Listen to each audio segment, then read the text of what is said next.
एक बार एक व्यक्ति था और वो व्यक्ति हमेशा पाप ही करता था। तो उसके परिवार वाले बड़े चिंतित रहते थे। परिवार वालों को लगा कि अगर ये ऐसे ही पाप करता रहेगा तो उसकी सदगति तो होगी नहीं। अब सदगति कौन करवा सकता है? सदगति करवा सकते हैं गुरु। तो बोले गुरु की शरण लेकर के जाए।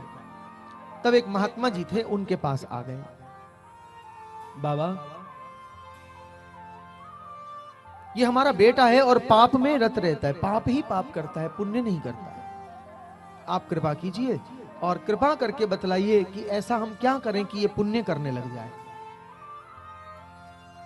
तो संत जी ने पूछ लिया। संत ने कहा, बेटा तू भगवान का नाम कभी नहीं लेता? बोले नहीं। क्यों नहीं लेता है? तो इसने कहा, महाराज जी भगवान का नाम लेने की बात भी होती है तो मेरे तो सिर में दर्द हो जाती है। संत समझ गए, बोले नास्तिक है, बड़ा भारी पापी है। संत ने कहा कोई बात नहीं। संत ने कहा, तू हमारे पास रह सकता है? बोले महाराज रह जाऊंगा, लेकिन एक शर्त मेरी है। बोले क्या शर्त है? आप मुझे कभी नाम लेने के लिए नहीं कहोगे, क्योंकि मैं आपको बतला चुका हूं वो मेरे सिर में दर्द करता है। संत ने कहा ठीक है, हम कभी तुझे नाम लेने के लिए नहीं कहेंगे, हमारे आश्रम में रह जा। तो ये आश्रम में रहने लगा। अच्छा, आप किसी के साथ कुछ समय बिताओ तो आपको प्रेम हो जाता है उसके साथ। अब कुछ मास संत के पास रहा तो गुरुजी से इसको प्रेम हो गया। अब एक दिन गुरुजी इसको जंगल में लेकर के गए और एकांत में बैठ करके कहा कि चल मेरे साथ नाम ले। तो इसने कहा, गुरुजी मैंने आपको मना किया था ना कि मुझे सब काम करने के लिए कहना, लेकिन भगवान का नाम लेने के लिए मत कहना। गुरु ने कहा, अच्छा तू मुझसे प्यार करता है ये बतला। बोले जी आपको बहुत प्यार करता हूं, आप बहुत अच्छे हो। तो गुरु ने कहा, चल अपने लिए ना सही मेरे लिए तो नाम ले दे। तो बोला, गुरुजी एक बार बोलूंगा, दोबारा मत कहना। आपके लिए एक बार बोल दूंगा पर दोबारा जीवन में कभी नहीं कहोगे, ये वादा करो। गुरुजी ने कहा, बस एक बार कह दे, दोबारा जीवन में कभी नहीं कहूंगा। गुरु ने कहा, बोल राम। इसने भी गुरुजी की इच्छा पूर्ति के लिए कह दिया राम। अब ये गुरु आश्रम से अपने घर आ गया, काम काज करता रहा, जीवन लीला पूरी हुई। मरने के बाद यमलोक गया। तो इसने कभी नाम तो लिया नहीं था। अब जिसने नाम ना लिया हो उसकी सदगति कैसे हो? यमदूतों ने देखा, महाराज इसके तो पाप ही पाप है, पुण्य नहीं है। तब यमदूत की दृष्टि पड़ी, बोले इसने जीवन में अपने गुरु के कहने से एक बार नाम ले दिया।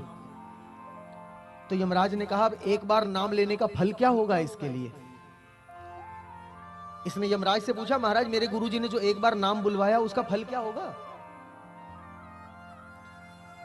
तो यमराज ने कहा, राम नाम की महिमा बहुत है, लेकिन कितनी महिमा है, एक बार नाम लेने पर कितना फल मिलेगा, ये तो मैं बतला नहीं सकता। तो बोले ये कौन बतलाएगा? बोले हमारे पिता हैं ब्रह्मा जी, उनके पास चलते हैं। तो ब्रह्मा जी के पास आ गए। अब ब्रह्मा जी के पास आए तो ब्रह्मा से आकर के पूछा, महाराज आप बतलाओ, एक बार भगवान का नाम अगर कोई व्यक्ति ले तो उसको कितना पुण्य होना चाहिए? ब्रह्मा ने कहा, नाम की महिमा बहुत है, मैं सारी दुनिया को बतलाता हूं और प्रत्येक अपनी आकृति से ये चाहता हूं कि वो भगवान का नाम ले, लेकिन उसकी महिमा कितनी है ये तो मैं नहीं जानता हूं। विचार किया क्या करूं? तो बोले चलो सब संग इकट्ठे होकर के चलते हैं शंकर जी के पास, क्योंकि शंकर हर समय कैलाश पर बैठकर क्या गाते हैं?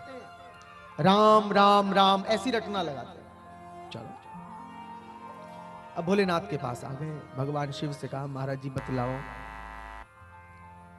कि भगवान राम का यदि कोई व्यक्ति एक बार नाम लेगा तो उसका पुण्य कितना है? शिव ने मुस्कुरा के कहा कि भला वो मानव है जिसने एक बार नाम लिया, और मैं तो 24 घंटे नाम लेता हूं, पर मैं आपको बतला नहीं सकता कि इसकी महिमा कितनी है। तो महाराज बतलाएगा कौन? यमराज बोले कि आप भी नहीं बता रहे हो, ब्रह्मा भी नहीं बता रहे, फिर कौन बतलाएगा इसको? बोले नाम किसका है? बोले राम जी का नाम है। तो बोले राम जी की ही शरण में चलो, वही बतलाएंगे।